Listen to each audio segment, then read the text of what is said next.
coupé tête, boulet caille. Et donc on arrive au fameux épisode de la bataille de Vertières qui a lieu le 18 novembre 1803. J'espère que je vais arriver à vous poster cette vidéo vendredi 18 novembre 2022.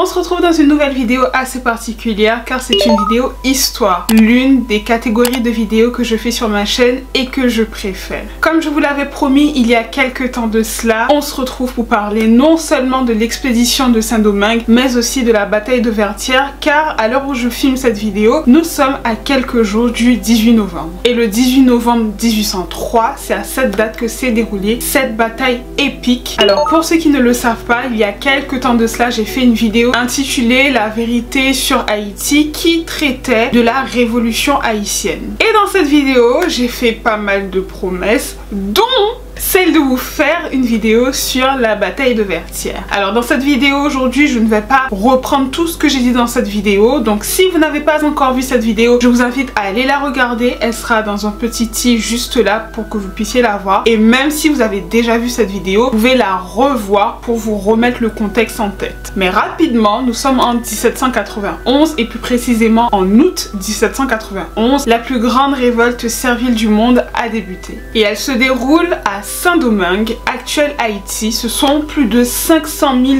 esclaves qui se retournent non seulement contre leurs planteurs, mais aussi contre le système de plantation qui les a asservis. En réalité, ces esclaves veulent devenir libres. Ils veulent obtenir un petit lopin de terre, devenir des paysans autonomes sur le modèle des paysans français qu'on retrouvait en France. Et cette révolte est un franc succès parce que les esclaves se libèrent d'eux-mêmes et parallèlement, la France entre en guerre avec l'Angleterre. La France a besoin d'enrôler des hommes dans l'armée. Donc elle accorde à ces esclaves qui étaient déjà libres, dans le droit, la liberté. Mais dans les faits, les esclaves étaient déjà libres. Tout ça, on l'a déjà vu dans la vidéo. Donc si vous êtes un petit peu perdu, n'hésitez pas à aller voir la précédente vidéo sur la vérité sur Haïti. Et c'est ainsi que le 4 février 1794, la Convention nationale abolit pour la première fois dans l'empire colonial français l'esclavage. Sauf que Napoléon Bonaparte arrive au pouvoir en France par le biais d'un coup d'état. Et il s'est mis en tête de rétablir l'ordre dans les colonies. Sauf que pour lui, rétablir l'ordre dans les colonies, c'est rétablir l'esclavage. Donc il lance une grande expédition appelée l'expédition de Saint-Domingue. À la tête de cette expédition, on retrouve Victoire Emmanuel Leclerc. C'est le général en chef. Et d'ailleurs, c'est le beau-frère de Napoléon Bonaparte car il a épousé Pauline Bonaparte, la sœur préférée de Napoléon Bonaparte. Cette expédition est censée être un franc succès. On ne se doute pas que les armées françaises puissent rencontrer des difficultés à Saint-Domingue parce que Napoléon Bonaparte prend le risque d'envoyer sa sœur préférée dans les Antilles. L'acte fondateur de cette expédition, eh bien, c'est l'ordre de Napoléon Bonaparte le 4 mai 1801. Il décide de rassembler des forces à destination de Saint-Domingue. Et ça fait un total de 17 800 soldats qui ont quitté Brest. Mais il faut savoir qu'il va y avoir des renforts qui vont être envoyés au fur et à mesure. Mais avant le départ, il y a les préparatifs de cette grande expédition. On compte à bord 19 frégates et corvettes, plus de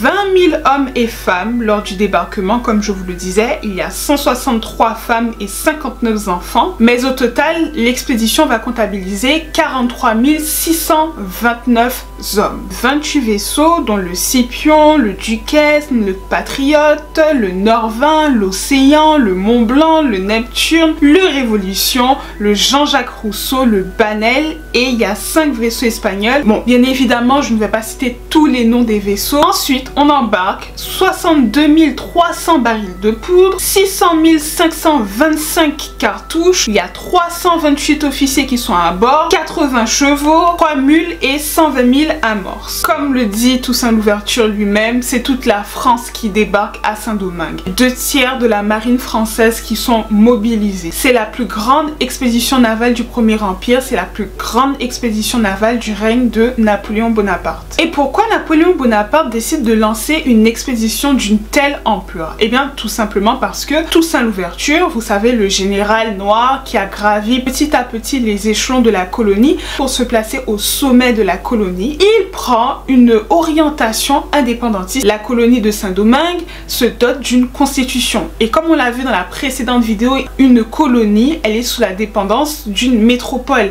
Elle ne se gouverne pas d'elle-même. Les décisions sont prises en métropole et elles sont appliquées dans la colonie. Par conséquent, la colonie ne peut pas se doter d'une constitution. Toussaint Louverture ne s'arrête pas là parce qu'il envahit la partie espagnole, Santo Domingo, sans l'accord de la métropole. On comprend que Toussaint Louverture prend des décisions seul, des agents français disparaissent, des agents français sont exécutés. Il faut venir rétablir l'ordre. C'est en mars 1802 que l'expédition quitte Brest. Il faut des préparatifs techniques, mais il faut aussi préparer la paix avec l'Angleterre. Parce qu'on ne peut pas se rendre dans la Caraïbe avec un ennemi comme l'Angleterre. Quand on sait que l'Angleterre, c'est une grande thalassocratie, ça signifie qu'elle domine les mers. Donc il faut s'allier avec les grandes puissances navales qui sont présentes dans la Caraïbe, et donc c'est l'Angleterre, mais c'est aussi les États-Unis. Il faut aussi se rapprocher des États-Unis parce qu'entre 1797 et 1800, on assiste à une sorte de guerre de course entre la France et les États-Unis dans la Caraïbe. Les États-Unis préfèrent même Toussaint Louverture parce qu'il les avait aidés à combattre les corsaires français, mais le président Thomas Jefferson, vous savez, le président américain, qui est souvent considéré comme un francophile, a permis un rapprochement non seulement avec les États-Unis, mais aussi avec l'Angleterre. La paix est signée entre l'Angleterre et la France, mais l'Angleterre est tout de même craintive. Dans la Caraïbe, elle a une colonie qui est très chère à ses yeux, qui s'appelle la Jamaïque. Elle ne veut pas que la France se retourne contre elle et attaque sa colonie. Mais la France se montre assez rassurante et elle va jusqu'à lister les navires qui arrivent, les équipements, pour vraiment montrer patte blanche et rassurer l'Angleterre. Gardons bien en tête qu'il s'agit tout de même de l'armée française, de l'armée napoléonienne qui a humilié les nations européennes les unes après les autres. Elle a l'Europe à ses pieds. Cette armée combat pour des principes révolutionnaires, elle combat pour des idéaux tels que liberté, fraternité, égalité, et le but c'est de partager ces idéaux dans toute l'Europe et bien au-delà. Je trouve qu'il est intéressant de noter que des mulâtres prennent part à cette expédition. Rappelez-vous, dans la précédente vidéo que j'ai réalisée sur la révolution haïtienne, je vous expliquais qu'une guerre avait éclaté à Saint-Domingue entre Toussaint Louverture et André Rigaud. C'est une guerre qui opposait des noirs et des mulâtres. Et Toussaint Louverture, le noir, l'avait emporté sur les mulâtres en battant Rigaud. André Rigaud avait donc quitté Saint-Domingue et était réfugié en France. Et donc dans ces mulâtres, il faut noter André Rigaud qui fait son grand retour, mais aussi Alexandre Pétion et Jean-François Boyer. Et lui, franchement, pour moi, il aurait pu rester, il n'était pas obligé de venir.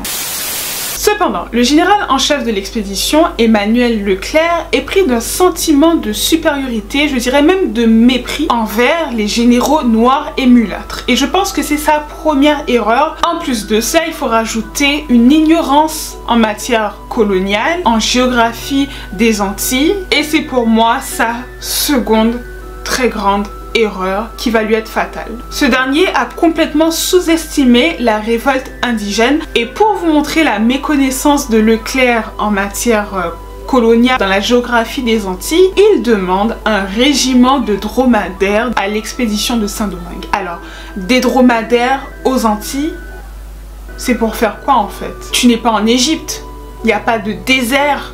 Pourquoi tu vas avoir besoin d'un régiment de dromadaires? Bon, rassurez-vous, cette demande n'a pas été exaucée. C'est surtout pour vous montrer les lacunes d'Emmanuel Leclerc en ce qui concerne les Antilles. Et surtout, Emmanuel Leclerc et Napoléon Bonaparte, du coup, ont sous-estimé les effectifs dont ils auraient besoin lors de cette expédition. Mais bon, le 29 octobre 1801, Napoléon Bonaparte donne ses instructions à Leclerc. Elles consistent à un débarquement, un désarmement de la population, les cultivateurs ce sont les anciens esclaves, et déposer les généraux noirs et mulâtres, les mêmes qui sont montés à bord depuis Brest, et ben eux aussi vont être déposés. Pour cela, Leclerc, à son arrivée, doit donner un certain nombre de garanties à la population sur place, que la liberté générale sera conservée. Et surtout, pour la réussite de cette expédition, Toussaint Louverture ne doit pas être informé. On a compris, il y a des problèmes logistiques dans cette expédition, mais il y a aussi des problèmes épidémiologiques. Et ça, Leclerc et Bonaparte auraient pu l'anticiper parce qu'ils ont tous les deux combattu en Égypte, ils ont conquis l'Égypte et ils ont fait face à une épidémie de peste. Donc ils savent que la maladie fait partie de la guerre et elle doit être prise en compte dans les stratégies de guerre. De son côté, Toussaint Louverture rencontre également quelques difficultés. Et la première est qu'il n'arrive pas à signer un traité de paix avec l'Angleterre ou encore avec les États-Unis. Alors certes, il y a un traité de non-agression qui existe, mais il n'y a pas un réel traité de paix avec l'Angleterre. Et soudainement, le nouveau gouverneur de la Jamaïque met un terme aux négociations et demande à ses ressortissants anglais qui étaient présents à Saint-Domingue de rentrer dans la colonie de la Jamaïque. Et à ce moment-là, Toussaint Louverture comprend que la paix est signée avec la France et qu'il y a une potentielle expédition qui va venir à sa rencontre. D'ailleurs, très handicapant pour Toussaint Louverture, les informations de l'extérieur ne lui parviennent pas car il a établi lui-même un blocus. Il a ordonné aux marchands de ne pas quitter Saint-Domingue. Alors à cette époque, il faut savoir que les informations circulent énormément par l'intermédiaire des négociants et des marchands. Effectuer un blocus sur Saint-Domingue empêche les informations de circuler et les informations de l'extérieur de parvenir à Saint-Domingue. S'il n'avait pas effectué ce blocus, peut-être qu'il aurait été avisé plus tôt qu'une expédition était lancée dans sa direction. C'est bien plus tard que Toussaint Louverture va apprendre par l'intermédiaire de négociants jamaïcains que la paix a été signée entre la France et l'Angleterre. Et que surtout, Napoléon Bonaparte n'a pas jugé nécessaire de l'en aviser. Mais Toussaint peut se rassurer car il est à la tête d'hommes expérimentés. Ils ont la guerre avec les Anglais dans les pattes. Les soldats de Toussaint Louverture sont immunisés contre la fièvre jaune. Ils savent se nourrir dans leur environnement. Ils mangent des racines, ils mangent des petits gibiers. Ils savent quels fruits il faut manger, voilà, ils connaissent leur environnement. Ils sont résistants, ils sont endurants et surtout ils sont prêts à mourir pour la liberté. On dit qu'ils sont au nombre de 20 000, mais ce nombre est assez débattu dans le cortège des historiens. Vous connaissez, les historiens ne sont jamais d'accord, mais on va garder 20 000 dans cette vidéo parce que ce sont des historiens sérieux qui ont avancé ce nombre. Et forcément, quand Toussaint Louverture apprend la nouvelle du traité de Londres, la paix avec l'Angleterre, il cherche à renforcer son armée, c'est logique. L'expérience française en faisait la favorite dans cet affrontement, mais les problèmes logistiques, les problèmes de méconnaissance du terrain, le mépris envers leur adversaire va leur coûter cher. Après quelques mois de navigation, c'est le 29 janvier 1802 que la flotte arrive à Saint-Domingue et plus précisément cette flotte arrive côté actuelle République dominicaine dans le nord, la baie de Samana. Une fois arrivé, naturellement se pose la question du débarquement et Toussaint Louverture interdit le débarquement des Français. Alors dans la ville du Cap, on retrouve le général Henri Christophe. On a parlé de lui dans une précédente vidéo, je vous la mettrai dans le petit i juste là. On a surtout parlé de sa femme et lui il est assez hostile au débarquement des Français parce qu'il craint le rétablissement de l'esclavage. Par conséquent, Henri Christophe va s'opposer frontalement au débarquement des Français. Mais Rochambeau, un autre général de l'armée française qui fait partie de cette expédition, va outrepasser cette interdiction et débarquer tout de même. Le fort Liberté est pris en quelques heures et ça conforte Leclerc dans cette position,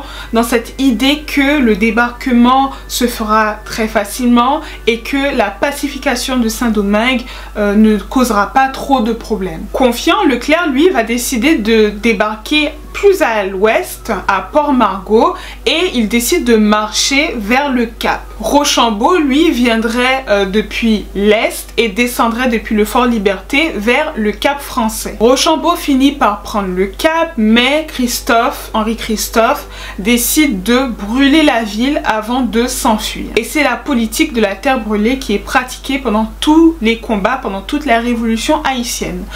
Si on perd une ville, on la brûle car on ne veut pas laisser des plantations, des vivres aux soldats, il faut tout brûler. Ailleurs, la ville de Santo Domingo est prise. Il faut savoir qu'à sa tête, il y avait Paul Louverture, le frère de Toussaint Louverture, qui finalement va laisser le débarquement se faire sans montrer une réelle opposition. Autre lieu, autre débarquement, la ville, port républicain, actuel Port-au-Prince. À sa tête, on retrouve Dessalines, mais Dessalines est absent, on ne sait pas où il est à ce moment-là. Et à la tête de la ville, en remplacement, il y avait un général mulâtre qui était assez hostile à Toussaint Louverture parce qu'il n'avait pas oublié la guerre qui avait opposé André Rigaud à Toussaint Louverture. Et donc il va laisser se produire également, de la même façon que Paul Louverture, il va laisser se produire le débarquement français sans réellement montrer d'opposition. La ville de Port républicain est prise très facilement. Leclerc est assez confiant, il y a plusieurs villes qui se rendent sans combat. Il raconte à qui veut bien le croire qu'il n'est pas là pour rétablir l'esclavage, donc forcément de nombreux généraux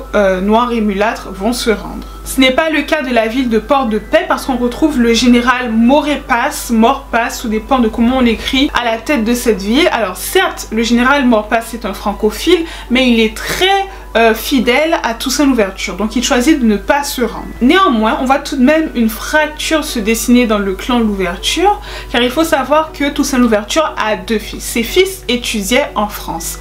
Ils sont montés à bord de la flotte en direction de Saint-Domingue et ces deux fils sont divisés. Placide, le fils adoptif de Toussaint Louverture, choisit la rébellion, choisit de suivre son père. Tandis qu'Isaac, le fils naturel de Toussaint Louverture, choisit de se rallier à la France. En plus de cela, le frère de Toussaint Louverture, Paul Louverture, s'est rendu sans même brandir une arme. Il décide de se rallier aux Français. Où est Dessalines? Et vous allez voir que dans cette vidéo, on va souvent se poser cette question. Where is Dessalines? Eh bien, le 9 février, on le retrouve vers Léogâne, dans la ville de Léogâne. Il tente de protéger la ville et il ordonne à ses soldats de protéger la ville, de tenir la ville ou de la brûler, et c'est comme ça que Léogâne va tomber aux mains des Français, mais entièrement brûlé. Comme je vous l'expliquais, c'est la politique de la terre brûlée, mais les pertes commencent tout de même à s'accumuler côté Toussaint Louverture. L'une des batailles importantes de cette expédition, c'est la bataille de la ravine des Couleuvres, qui se déroule le 23 février 1802. C'est l'une des plus grandes batailles de cette expédition. Et c'est une bataille durant laquelle les deux camps vont connaître de lourdes pertes, si bien qu'on n'arrive pas réellement à se prononcer sur l'identité du vainqueur. Comme son nom l'indique, la bataille de la ravine des Couleuvres se déroule dans les ravines, dans les bois, et ce sont des terrains qui sont très accidentés, difficilement praticables pour des soldats français inexpérimentés. Mais en définitive, cette bataille permet tout de même à Leclerc de grignoter du terrain. Et en réponse à cela, Toussaint Louverture va brûler la ville de Gonaïves. Il brûle ses provisions pour ne rien laisser aux soldats français. À ce moment de l'expédition, Leclerc commence à subir les premières pertes puisqu'il va demander à Paris de lui envoyer 1200 hommes supplémentaires. Parce qu'en réalité, la stratégie est très mal abordée par Napoléon Bonaparte jusqu'aux vêtements qu'utilisaient ces soldats. On a donné à ces soldats des vêtements de laine qui auraient été utiles dans des batailles en Europe, mais qui sont encombrants dans le climat de la Caraïbe où il fait chaud, où c'est humide, où il y a les saisons de pluie, où il y a les moustiques, où il y a les rivières. Porter de lourds vêtements de laine, ce n'est pas l'idéal pour les soldats qui sont constamment trempés de sueur, trempés parce qu'ils sont passés dans telle rivière. Les saisons de pluie, on n'a pas donné aux soldats des cirés pour se protéger de la pluie. Quand on connaît un minimum les Antilles, on sait qu'il y a les saisons de pluie pluie. Donc il aurait été intéressant de donner aux soldats les moyens de travailler, de combattre dans des meilleures conditions et pouvoir au moins se protéger de la pluie et porter des vêtements un petit peu plus légers. Clairement, les soldats n'étaient pas suffisamment préparés à de tels combats. À cela, il faut rajouter les méconnaissances géographiques des Français, qui certes connaissent bien les côtes de Saint-Domingue, le Cap Français, Port Républicain, toutes les villes côtières, ça ils connaissent plutôt bien, mais l'intérieur des terres est assez méconnu. Les soldats ne sont clairement pas prêts pour ceux qui les attendent parce que c'est la guerre d'escarmouche qui est employée, qui est pratiquée à Saint-Domingue. C'est la guerre de type guérilla. Bien que le terme guérilla n'existe pas durant l'époque qu'on traite, on ne parle pas de guérilla, même si c'est une forme de combat qui a pris naissance à Saint-Domingue à ce moment-là et qui sera réemployé en Amérique latine lors des indépendances des pays d'Amérique latine, d'où le mot guérilla. Les soldats français combattent dans de très mauvaises conditions, je l'ai dit. Ils combattent souvent le ventre vide parce qu'ils ne savent pas quels fruits manger, quels fruits ne pas manger pour ne pas tomber malade. D'ailleurs, ils craignent que certains fruits soient responsables de la transmission de la fièvre jaune. Et un détail très important, c'est que le général Leclerc a refusé d'embarquer une partie de sa pharmacie à Brest parce qu'il craignait d'être alourdi par des équipements médicaux, en tout cas du matériel qui aurait été utile à son personnel soignant. Ces officiers de santé passent la totalité de l'expédition sans équipement de base. Autant vous dire que c'est un désenchantement total pour certains soldats français qui certes étaient venus combattre dans le prolongement des guerres napoléoniennes, combattre pour des idéaux tels que liberté, égalité, fraternité, mais il faut aussi mentionner cette autre partie de l'armée française qui, elle, est venue combattre pour l'amour, la gloire, et pas la beauté, mais l'argent. Parce qu'il y a une partie de l'armée française qui est venue s'enrichir à Saint-Domingue. Comme je l'ai mentionné plus tôt, Saint-Domingue est la colonie la plus rentable, la plus riche, qui rapporte le plus d'argent à l'empire colonial français. Donc Saint-Domingue est vu comme une terre d'opportunités, où on peut s'enrichir. En tant que soldat, on peut se voir attribuer de la terre pour construire une plantation et faire de l'argent. Donc beaucoup de soldats français sont venus faire fortune à Saint-Domingue. En contrepartie, les soldats de Toussaint Louverture, même s'ils ne se battent pas dans les normes européennes, ils ont une bonne connaissance géographique, ils savent vivre de peu, et puis il faut compter les femmes dans l'armée de Toussaint Louverture. Alors, je vais être honnête avec vous, avoir des femmes dans son armée n'était pas l'idéal pour Toussaint Louverture, parce qu'il faut vraiment garder en tête que Toussaint Louverture c'est un homme de l'ancien régime, et donc avoir des femmes dans son armée c'était plutôt un concours de circonstances. Mais voilà, le discours de Leclerc sur son intention de ne pas rétablir l'esclavage et de conserver la liberté générale attendrit le cœur de nombreux généraux noirs et mulâtres, parce qu'ils se disent qu'ils sont du côté du vainqueur. Le débarquement de Leclerc se passe plutôt bien.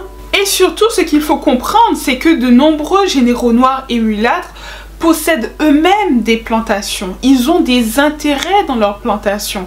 Ils tirent leur richesse de leurs plantations. Ils ne veulent pas tout simplement voir leur précieuse plantation partir en fumée. Donc il vaut mieux se rendre plutôt que de brûler sa plantation. Donc chacun se bat en réalité pour défendre ses intérêts. Mais il y a une chose sur laquelle la plupart des généraux noirs et mulâtres s'entendent, c'est sur le rétablissement de l'esclavage et le maintien de la liberté. Il est hors de question pour les généraux noirs et mulâtres, engagés ou non dans les combats, que la liberté soit remise en question ou que l'esclavage soit de nouveau réintégré à la société saint-domingoise d'une façon ou d'une autre. Dès lors que Leclerc leur annonce qu'il n'est pas là pour rétablir l'esclavage, en réalité ils n'ont pas de réelle raison de se battre. Et cette stratégie va porter ses fruits parce que fin février, les Français gagnent du terrain et ils arrivent au fort de la Crête à Pierrot qui est tenu par Dessalines. Le siège est très long parce que ce n'est que le 22 mars 1802 que les Français parviennent à prendre le fort de la Crête à Pierrot.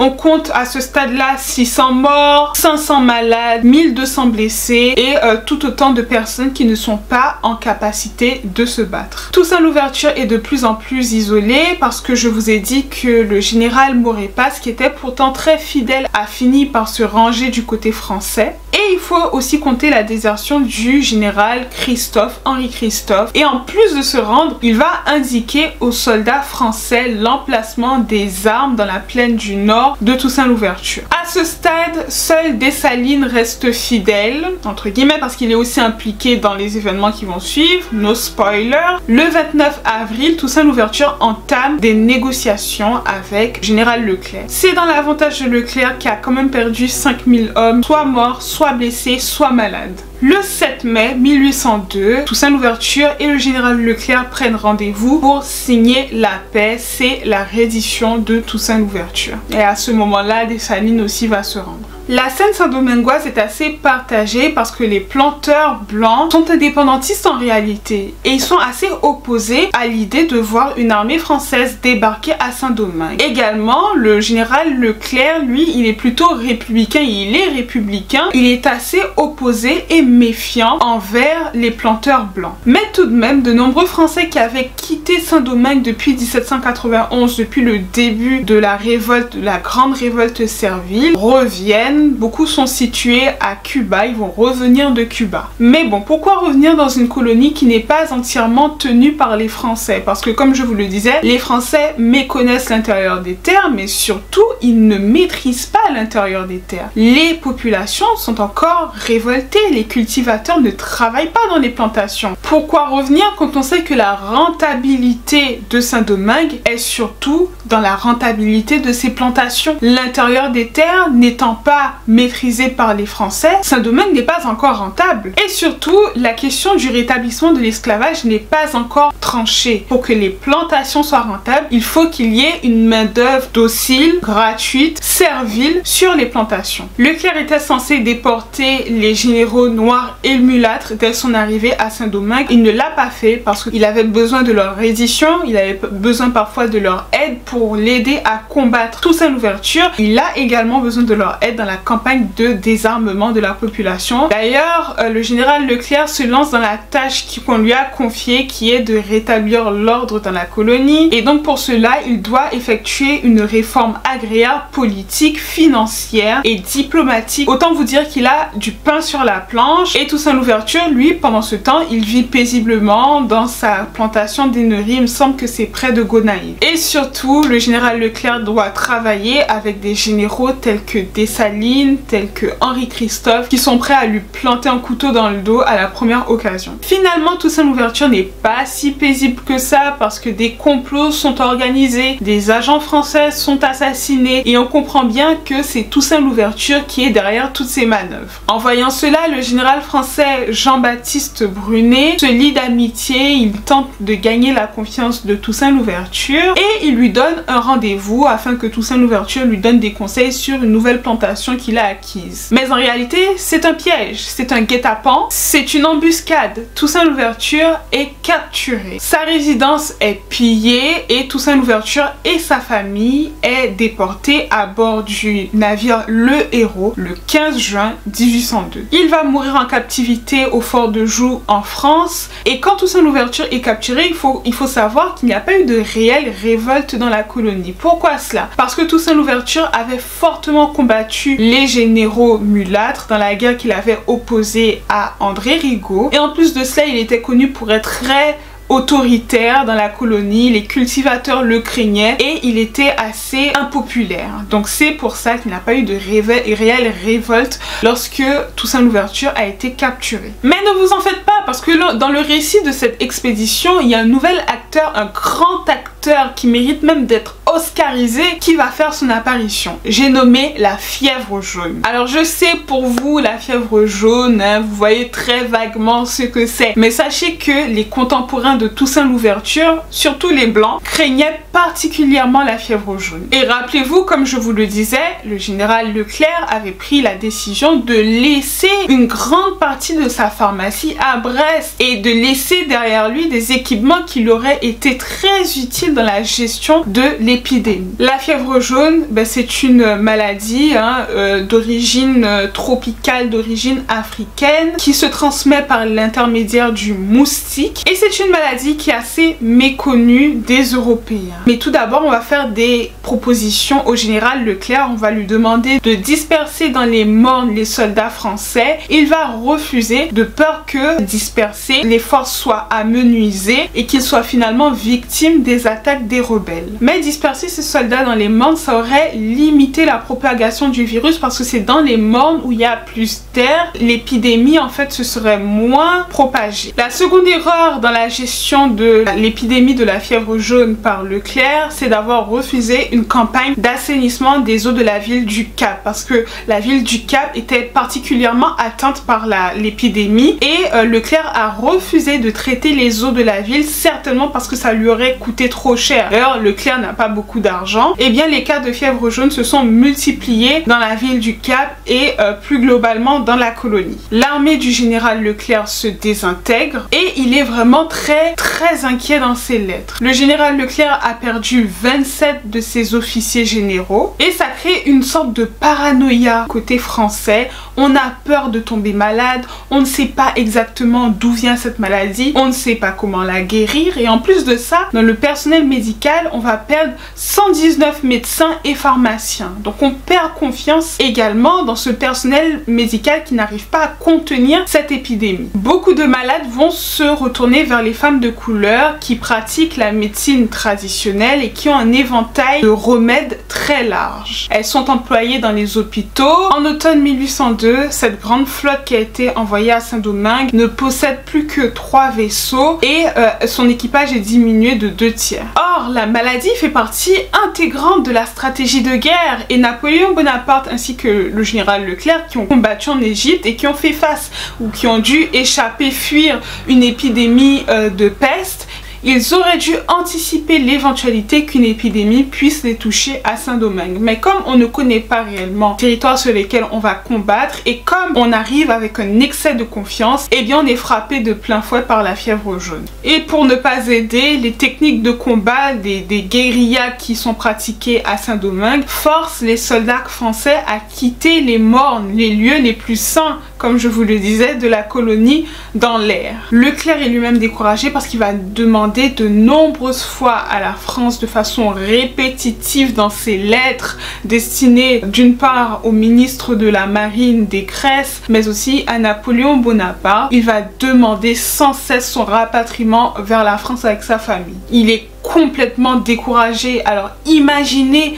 être à la tête d'une armée que vous êtes censé commander et être le premier découragé. Néanmoins, en juin 1802, Leclerc s'apprête à mettre à l'œuvre le plan, la 3e partie du plan élaboré avec Napoléon Bonaparte, qui est le désarmement des cultivateurs. On estime à 100 000 le nombre d'armes à feu dans la colonie. Et il faut savoir que pour les esclaves, l'arme à feu, c'est le garant de la liberté. Parce que c'est avec une arme à feu qu'ils sont partis à la conquête de leur liberté. De même, être un citoyen en France, c'est être un homme armé. Parce que c'est avec les armes qu'on est parti à la conquête de ses droits. Autant vous dire que les cultivateurs et donc les anciens esclaves voient d'un très mauvais œil la campagne de désarmement de Leclerc parce qu'ils comprennent que c'est un rétablissement de l'esclavage en fait qui est à l'œuvre. En plus de cela, des mesures coercitives sont imposées aux cultivateurs parce qu'ils ne peuvent plus quitter leur plantation sans autorisation. Ils doivent être munis d'un passeport et surtout ils doivent avoir une bonne raison pour quitter leur plantation, comme s'ils étaient de nouveau asservis à la terre. Ils ne peuvent pas se marier sans l'autorisation de leur planteur. Alors ces mesures-là, ça ne plaît pas trop aux cultivateurs, autant vous le dire. En parallèle de cela, le 13 juillet 1802, le général Richepens, un autre général de l'armée française, est mis à la tête d'une autre expédition, mais cette fois-ci à destination de la Guadeloupe. Les généraux noirs et mulâtres sont déposés, les esclaves, les anciens esclaves sont désarmés et l'esclavage est rétabli, non sans la résistance des Guadeloupéens, mais tout de même, va avoir une résistance qui va se mettre en place. Je vous en avais parlé dans une vidéo que j'ai fait sur ma chaîne. Je crois que c'était ma toute première vidéo histoire. Allez la voir juste là, il est dans le petit i si vous ne l'avez pas encore vu. Mais Louis Delgrès va organiser la résistance en Guadeloupe, mais l'esclavage est tout de même rétabli. Et comme je vous l'ai dit, les informations circulent dans la Caraïbe. Les rebelles de Guadeloupe vont informer la ville du Cap du rétablissement de l'esclavage. Et un vent de panique souffle sur toute la colonie. Les cultivateurs sont de moins en moins enclins à se laisser désarmer. La campagne de désarmement du général Leclerc est de moins en moins populaire. Il est important de savoir à propos de ces soulèvements que ce sont des marrons qui sont à l'origine de ces rébellions. Pour rappel, les marrons, ce sont d'anciens esclaves fugitifs qui se sont libérés, qui ont fui leur plantation et qui vivent en marge de la société. Alors parfois ils vivent dans les montagnes, dans les forêts, mais d'autres fois ils vivent à proximité des plantations parce qu'ils organisent des raids pour libérer des esclaves. Ils constituent une menace pour les planteurs et surtout ils maîtrisent à la perfection le mode de combat de la guérilla qu'on voit se pratiquer à Saint-Domingue. En réalité, cette révolte était lancée depuis 2 mois par les marrons et Belair, le neveu de Toussaint Louverture, et sa femme vont prendre part à cette résistance. Lui et sa femme Sanité malheureusement sont capturés et sont condamnés à mort. Aujourd'hui, il représente une grande figure de la résistance haïtienne. Face à cette rébellion, face à cette révolte marronne et qui est largement suivie par les cultivateurs, Napoléon Bonaparte, l'armée française, le général Leclerc manque d'hommes et donc ils vont enrôler d'autres peuples européens dans cette guerre, notamment les Polonais. Alors je sais qu'il y a de nombreuses discussions sur l'identité, sur l'origine, sur la couleur de peau de ces dits Polonais, mais de nombreuses lettres, de nombreux rapports ont mentionné des Polonais blancs venant d'Europe qui ont été intégrés à l'armée française pour combattre à Saint-Domingue par manque d'hommes. On a l'exemple d'une demi-brigade qui est composée de 2400 Polonais qu'on embarque à la va-vite et qu'on dit au dernier moment, lorsqu'ils ont déjà embarqué, qu'ils se rendent vers Saint-Domingue et non vers la Pologne. En septembre, l'expédition a perdu 4000 soldats supplémentaires et la révolte marronne ne faiblit pas. Le général Leclerc n'a d'autre choix que de faire appel aux planteurs blancs dont il se méfie particulièrement. Mais là, il n'a plus le choix. Donc dans chaque ville de la colonie, on va recréer une garde nationale dans laquelle les planteurs sont enrôlés. Mais en parallèle, dans l'armée française, eh bien, des armes disparaissent, des soldats français sont assassinés sans qu'on puisse expliquer comment, des marrons sont approvisionnés en armes, des marrons sont informés des prochaines attaques des Français, des groupes de soldats noirs et des gendarmes noirs disparaissent en pleine nuit et réapparaissent comme par magie le matin. Le général Leclerc n'est pas dupe, il comprend très bien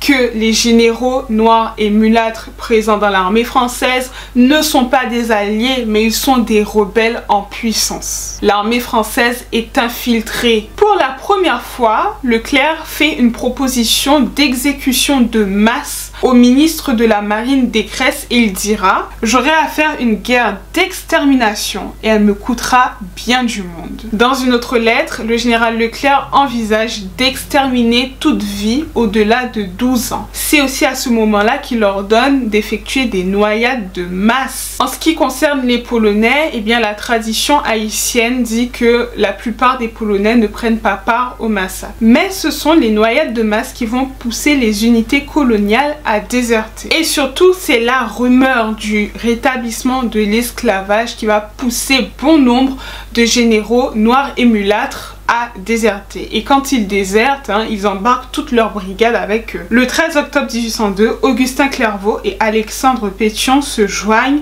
aux rebelles avec tous leurs soldats. Christophe va suivre le pas le 16 octobre, mais lui il prend un petit peu plus de temps car il a 2 fils qui étudient en France. L'alliance rebelle avance, elle prend le fort Liberté et en réponse de cela, le général Maurepas, que j'avais dit qu'il était assez francophile, et bien lui et toute sa famille sont noyés. Le message envoyé aux rebelles est clair: déserter et fuir. Où est Dessalines?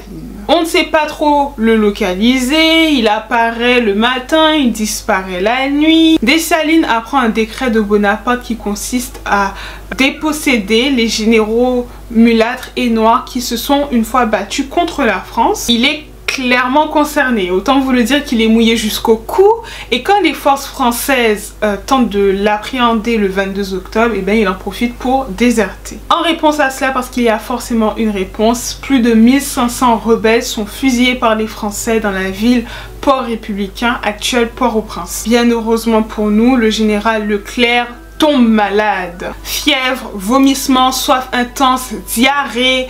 On dit même qu'un liquide noirâtre s'échappe de son corps. Sa peau devient jaune citron. Forcément, il n'y a pas de mystère, hein, c'est la fièvre jaune. Et en plus de cela, comme si c'était pas suffisant, il est malheureux en affaires, malade, et il est cocu parce qu'en fait sa femme le trompe depuis le début de l'expédition. Shame on her, parce que la honte est portée sur la personne qui trompe. Mais le général Victoire Emmanuel Leclerc, c'est pas la victoire pour lui là. Sa femme le trompe avec tout ce qui bouge dans la colonie. Blanc, noir, mulâtre. Je vous assure, elle saute sur tout ce qui bouge, la petite Pauline. Malheureux en amour comme en affaires, pour un général qui était venu s'enrichir à Saint-Domingue, eh bien il meurt le 1er novembre 1802 à l'âge de 30 ans. C'est le général Rochambeau qui va prendre la suite des opérations et lui, on le surnomme le boucher assoiffé de sang, tant il est cruel, tant il orchestre des massacres de masse, tant il fait couler du sang. Autant le général Leclerc était un républicain, que Rochambeau c'est clairement un royaliste. Il est très proche des planteurs blancs, donc il veut rétablir l'esclavage et il a la ferme intention de rétablir l'esclavage. Mais le problème c'est qu'il manque d'hommes, il y a toujours la fièvre jaune et il manque d'argent. Mais on va quand même connaître un petit sursaut français parce que lors de la prise de commandement de Rochambeau, eh bien, il a des contacts dans la Caraïbe.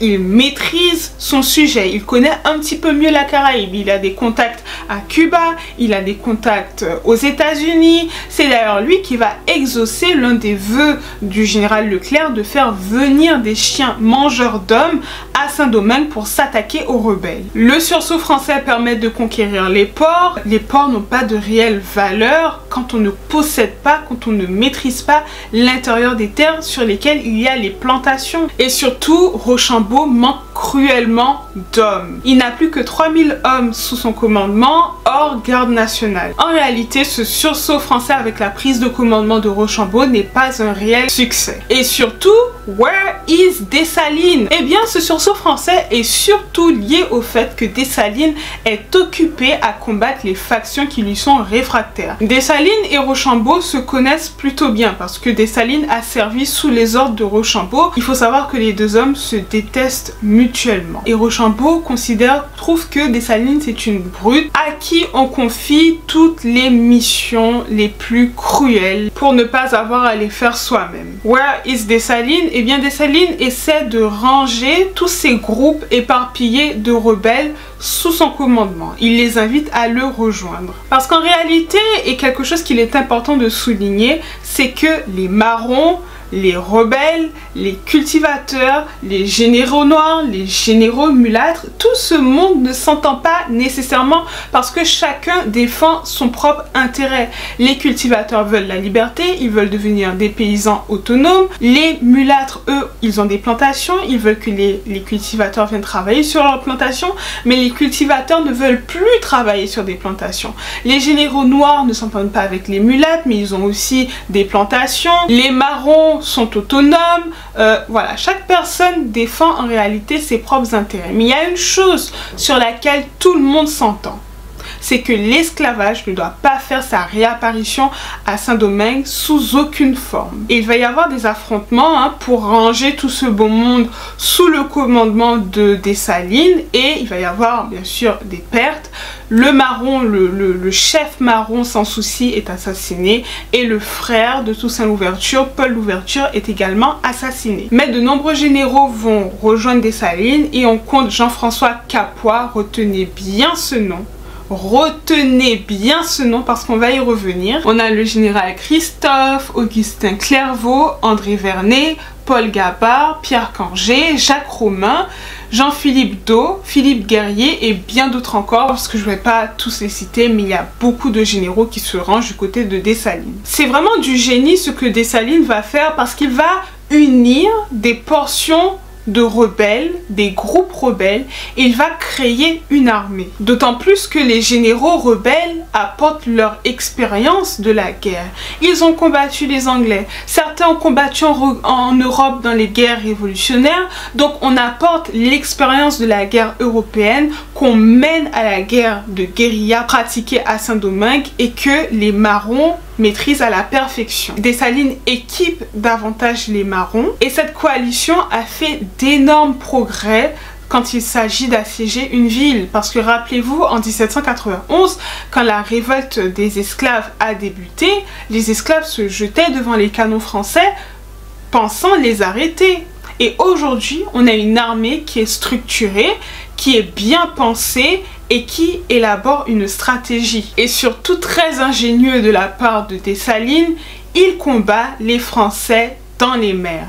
Et c'est une stratégie qui avait été délaissée par Toussaint Louverture, qui n'avait pas pensé à attaquer les Français dans les mers. Pas mal hein, pour une brute qui ne sait pas réfléchir. Bien évidemment, on va parler des femmes et les femmes prennent part au combat sur le plan logistique. Elles travaillent dans les plantations pour nourrir les soldats. Elles vont vendre ce qu'elles ont récolté aux soldats français en échange de munitions. Des munitions qui vont servir pour tuer ces mêmes soldats français à qui elles ont acheté les munitions. Elles cachent ces munitions sous leur jupe et on peut prendre l'exemple de Dédé Basile, une figure féminine de la révolution haïtienne très respectée et très connue en Haïti. Il y a des marchandes, il y a des infirmières qui sont des espionnes parce que je vous l'ai dit, elles sont employées dans les hôpitaux des Français et elles récoltent des informations qu'elles ramènent à la coalition rebelle. Où est-ce que Dessalines trouve les armes? Eh bien, il les achète. Et devinez à qui? Citez-moi le nom d'un pays qui adore vendre des armes. Les États-Unis. Et on en arrive à un point où les rebelles n'ont plus besoin d'économiser leurs munitions. Ils peuvent tirer à foison.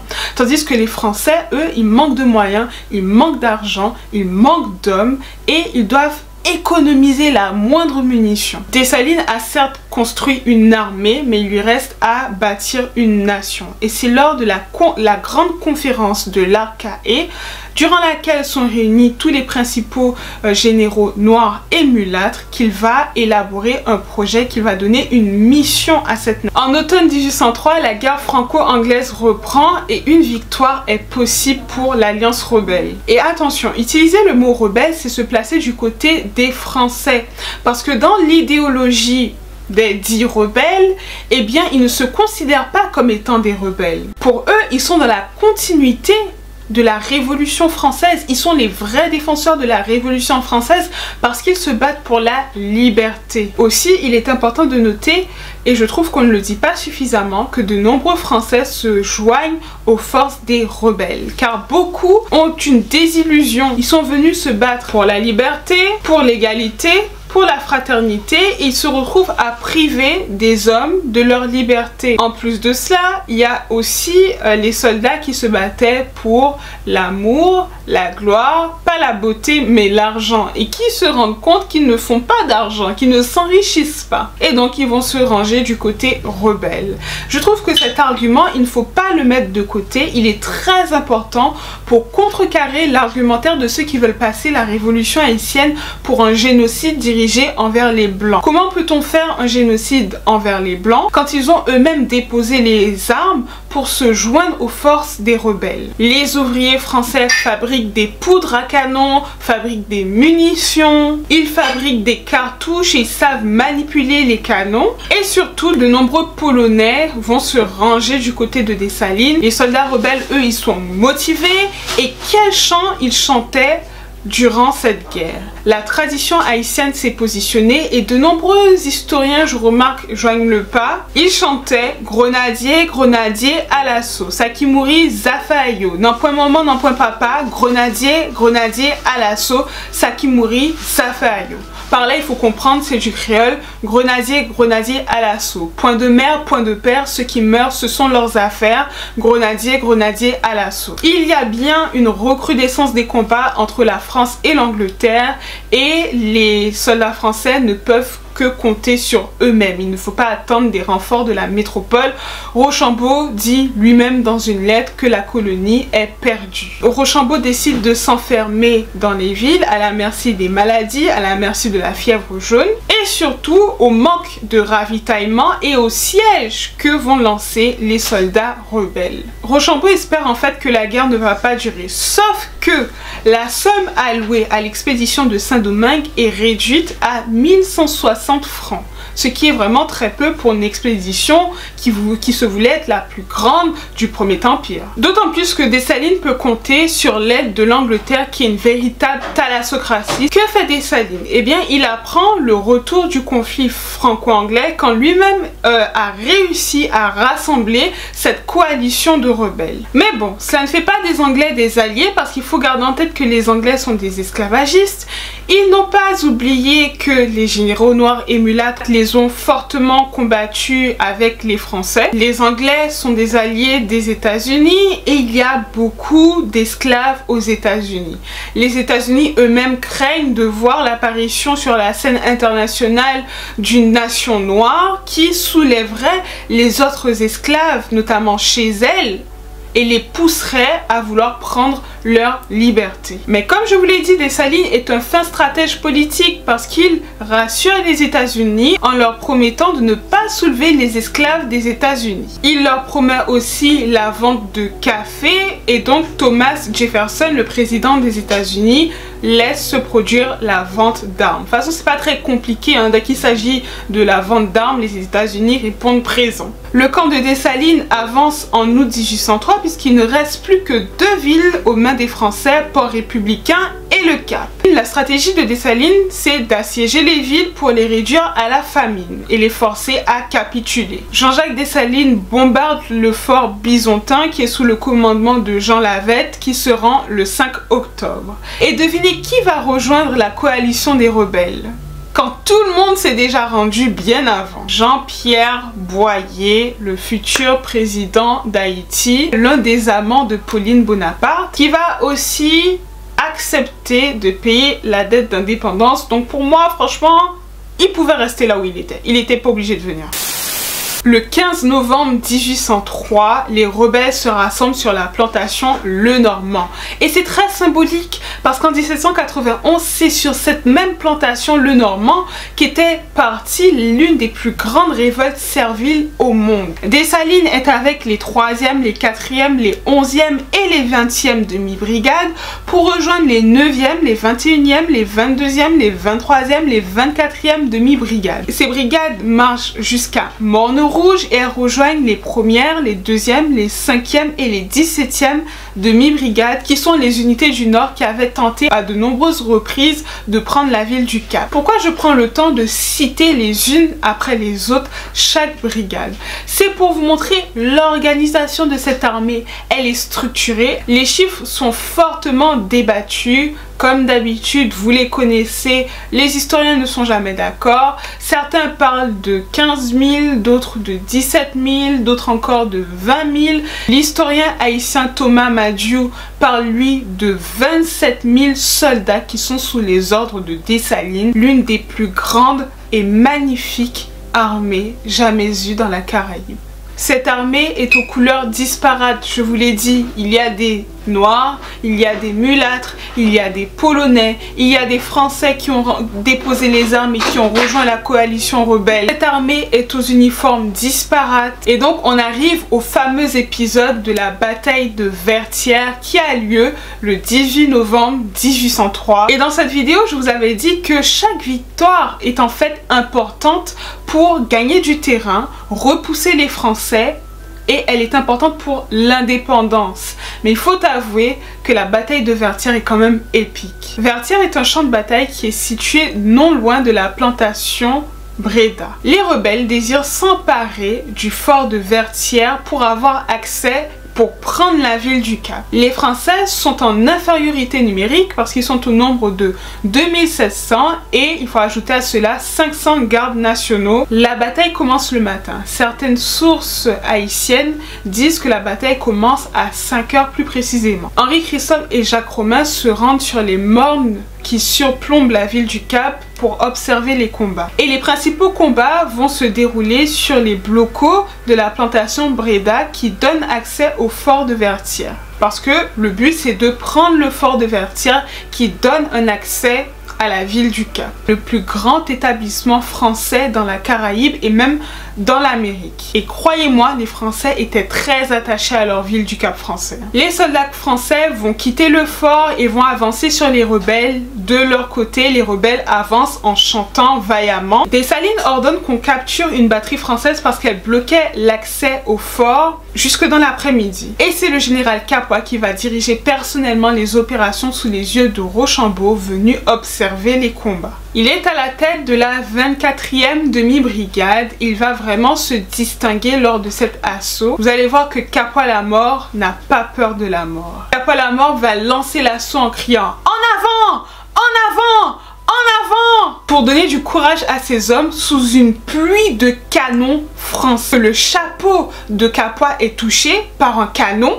Il se relève en criant « En avant! En avant! En avant !» Et ensuite c'est au tour du cheval de Capois d'être touché par un canon. Il se relève tout de même en criant « En avant! En avant! En avant !» Et par 3 fois, les assauts de Capois sont repoussés par les Français. Capois la mort n'a clairement pas peur de la mort. Au 4e assaut, les rebelles finissent par s'emparer du pont et ils prennent le Mon Charré. Face à cet acte de bravoure, les Français applaudissent Capois la mort. Rochambeau applaudit lui-même Capois la mort. À la fin de la guerre, il va offrir un cheval, son cheval, à Capois la mort pour reconnaître en fait cet exploit qu'il venait de faire. Tout est en faveur des rebelles parce que à l'intérieur du fort, il y a une caisse de munitions qui va exploser et qui va faire de nombreuses victimes du côté des Français. Donc là, tout va dans le sens des rebelles et les rebelles ont l'avantage. Mais la pluie met un terme aux affrontements, mais les rebelles ont tenu leur position et ils ont pris le fort. Ils ont pris le fort, mais ils doivent faire face à de nombreuses pertes. Les Français ont perdu 130 hommes, mais du côté rebelle, on compte 1200 soldats qui ont donné leur vie pour tenir cette position et pour prendre ce fort. La bataille de Vertières, c'est vraiment une bataille épique, la dernière bataille de cette guerre d'indépendance. De nombreuses pertes, certes, mais les rebelles ont tenu leur position et la route vers le Cap est ouverte. Le dernier bastion des Français à Saint-Domingue. Rochambeau se prépare à capituler car il ne veut pas qu'on bombarde une ville dans laquelle il y a de nombreuses femmes, des enfants, des civils. C'est une défaite cuisante pour l'armée française. Les négociations entre Dessalines et Rochambeau ont débuté et Dessalines donne un délai de 10 jours à Rochambeau pour qu'il évacue la ville du Cap. À la fin de ce délai, Dessalines arrive dans la ville avec 2000 de ses meilleurs hommes pour littéralement mettre les Français hors de la colonie. Le 30 novembre, Rochambeau lève l'ancre avec 3882 soldats, administrateurs, épouses et enfants à bord du navire La Surveillante. Il y a 1700 blancs qui sont restés à Saint-Domingue et qui n'ont pas été exterminés. 450 Polonais sont restés à Saint-Domingue et Dessalines leur a accordé la nationalité haïtienne. Le 1er janvier 1804, Haïti prend son indépendance et devient la première république noire. Et en juillet 1809, Santo Domingo tombe aux mains des Haïtiens et c'est toute l'île Hispaniola qui est sous l'autorité qui appartient au nouvel État qui est fondé, Haïti. Ce sont uniquement 7000 soldats qui sont encore en vie au moment de l'évacuation. Tous ne vont pas évacuer parce que je vous ai dit que nombre d'entre eux sont restés à Saint-Domingue et on leur a accordé accordé la nationalité haïtienne, mais 7000 des soldats français sont encore en vie, donc c'est une défaite cuisante en fait pour la France. Et si on rajoute à ce nombre les marins, les colons qui se sont aussi battus pour la France, on ne compte pas les mulâtres et les libres de couleur, eh bien on compte à 50 000 le nombre de personnes qui sont mortes dans cet affrontement pour la France, côté français. Mais les Haïtiens sont ceux qui ont payé le plus lourd tribut pour obtenir leur indépendance, parce que au début de la révolte servile de 1791, on comptait un peu plus de 500 000 esclaves dans la colonie. Au moment de l'indépendance, ils ne sont plus qu'au nombre de 300 000, 250 000. Même si ces chiffres sont fortement débattus dans le cortège des historiens, c'est quand même plus de la moitié de Saint-Domingue qui a donné sa vie pour que l'autre moitié puisse jouir de la liberté. Pour moi, les affrontements qui ont lieu entre 1802 et 1804, c'est une guerre d'indépendance. Mais la globalité du conflit qui s'échelonne de 1791 à 1804, c'est une révolution, et on parle bien de révolution haïtienne, parce qu'il s'agit d'une classe opprimée qui acquiert par la force de nouveaux droits et qui opère une réorganisation de la société. Le groupe opprimé, ce sont les esclaves, ce sont les libres de couleur qui ont réussi par la force à obtenir la liberté et à renverser le groupe, la classe qui les opprimait, les planteurs. Vertière pose pour moi la question de la liberté. C'est un modèle d'autodétermination. La race, la couleur, les classes sociales disparaissent pour laisser apparaître un peuple qui se bat pour la liberté. C'est un symbole d'héroïsme et c'est un symbole d'union. La bataille de Vertières est une réalité historique qui a été longtemps snobée par les historiens français. On laissait ça de côté parce qu'il était inconcevable que la plus grande armée, la plus forte armée napoléonienne puisse se faire battre par des noirs, par des esclaves. Il y avait encore ce complexe de supériorité. Et dans de nombreuses encyclopédies, dans de nombreux dictionnaires, le mot Vertières n'apparaît pas. Encore aujourd'hui, on parle difficilement de Vertières. Et souvent, on attribue la cause de la défaite à la fièvre jaune, aux Anglais, à toutes sortes de causes en fait qui n'a rien à voir avec la résistance des rebelles, alors que dans le début de cette vidéo, j'ai bien pris le temps de vous énoncer toutes les erreurs stratégiques de l'armée de Napoléon. Ce qui les a menés à la défaite, c'est une addition de toutes ces causes-là. Bien évidemment, il faut parler de la fièvre jaune. Bien évidemment, il faut parler de la résistance des rebelles. Il faut aussi mentionner le blocus anglais. Mais il ne faut pas négliger la résistance des noirs et des mulâtres qui se sont battus pour leur liberté. Donc il faut parler de Vertières. Il faut soutenir ceux qui parlent de Vertières. Il nous faut des films sur Vertières. Il nous faut des films sur les combats de la révolution haïtienne. Il nous faut des poèmes, des pièces de théâtre. Il faut en parler pour que la mémoire de cette bataille, de ces affrontements, de cette révolution, de cette guerre d'indépendance ne sombre pas dans l'oubli, parce que il est très facile d'effacer l'histoire et il est très facile que le sacrifice de ces hommes sombre dans l'oubli. Donc faisons des films si vous en avez la possibilité. Écrivez des poèmes, faites des peintures sur ces batailles, sur ces affrontements. C'est comme ça qu'on fait vivre l'histoire. Voilà, cette vidéo est maintenant terminée. J'espère qu'elle vous aura plu. N'hésitez pas à me dire ce que vous en pensez. Rejoignez-moi sur Instagram, très important, sephora.dreams. J'ai aussi un Instagram, une page Instagram dédiée à l'histoire, aux femmes noires dans l'histoire, Black Women in Art. Donc n'hésitez pas à me soutenir là-bas aussi. Et puis en attendant, croyez en vos rêves, aimez-vous. Moi je vous aime et je vous retrouve dans une prochaine vidéo. Ciao!